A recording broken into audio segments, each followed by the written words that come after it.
You think you know Spider-Man Homecoming? Well, here's some things you may not have known about the 16th film in the Marvel Cinematic Universe. What if somebody had died? I was just trying to be like you. I wanted you to be better. I'm gonna need the suit back. But I'm nothing without this suit. If you're nothing without this suit, then you shouldn't have it.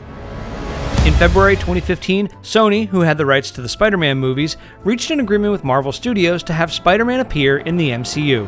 Spider-Man will appear in 5 MCU films: Civil War, Spider-Man Homecoming, its sequel, and 2 Avengers movies. Sony financed and distributed Homecoming, but Marvel owns the merchandising rights, produced Homecoming, and served as creative lead, letting them make cast and crew decisions and set the tone of the film. Tom Holland is the youngest actor to play Spider-Man on the big screen. He was only 19. Andrew Garfield and Tobey Maguire were both in their mid-20s when they were cast. In order to prepare for the role, Tom Holland visited the Bronx High School of Science. While there, no one believed that he was cast as Spider-Man, which helped him believe that he could play a character with a secret identity. Spider-Man Homecoming began shooting in June of 2016 at Pinewood, Atlanta. The working title for the film was Summer of George. There's a sequence in the film that producer Kevin Feige has been wanting to put on screen for a long time. It's an homage to The Amazing Spider-Man number 33. Peter is stuck underneath rubble and has to muster the strength and confidence to free himself. Director John Watts revealed that they shot numerous Captain America PSAs that aren't in the movie. He stated that they'll be available on the home media release of the film, so you'll be able to watch Cap tell you all about fitness, detention, patience, and even the importance of brushing your teeth. Film composer Michael Giacchino has a knack for naming pun-filled track titles for the soundtracks he creates. Some punny track titles included On a Ned to Know Basis, when Ned is grilling Peter about his spider powers, Drag Racing, for the sequence when Peter is being dragged by a van, and No Vault of His Own, when Peter is stuck in the damage control vault. Spider-Man gets his own version of Jarvis, who he names Karen.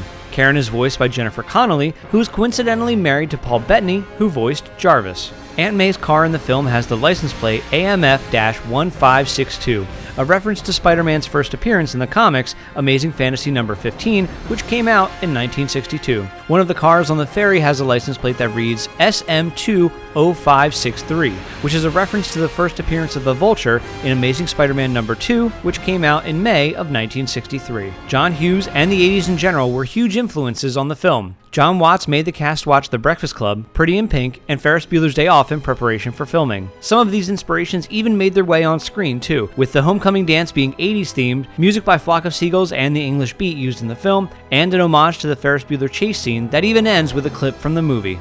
Donald Glover plays Aaron Davis, better known in the comics as Prowler.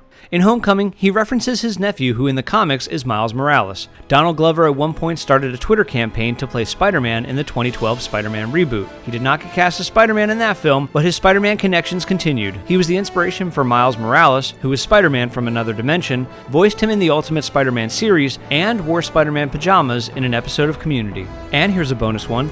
Spider-Man Homecoming has a strange link to Star Trek IV: The Voyage Home. Leonard Nimoy, who is directing Star Trek IV, hired Kirk R. Thatcher to associate produce the film. Thatcher also makes a cameo as the punk on the bus that Spock Vulcan nerve pinches. Thatcher confirmed on Twitter that he also makes a cameo in Spider-Man Homecoming, boombox and all, also mentioning that his punk character's name is Crash. That's it for this episode of You Think You Know Movies. Make sure to subscribe, like us on Facebook, follow us on Twitter, and get the latest movie and TV news on ScreenCrush.com.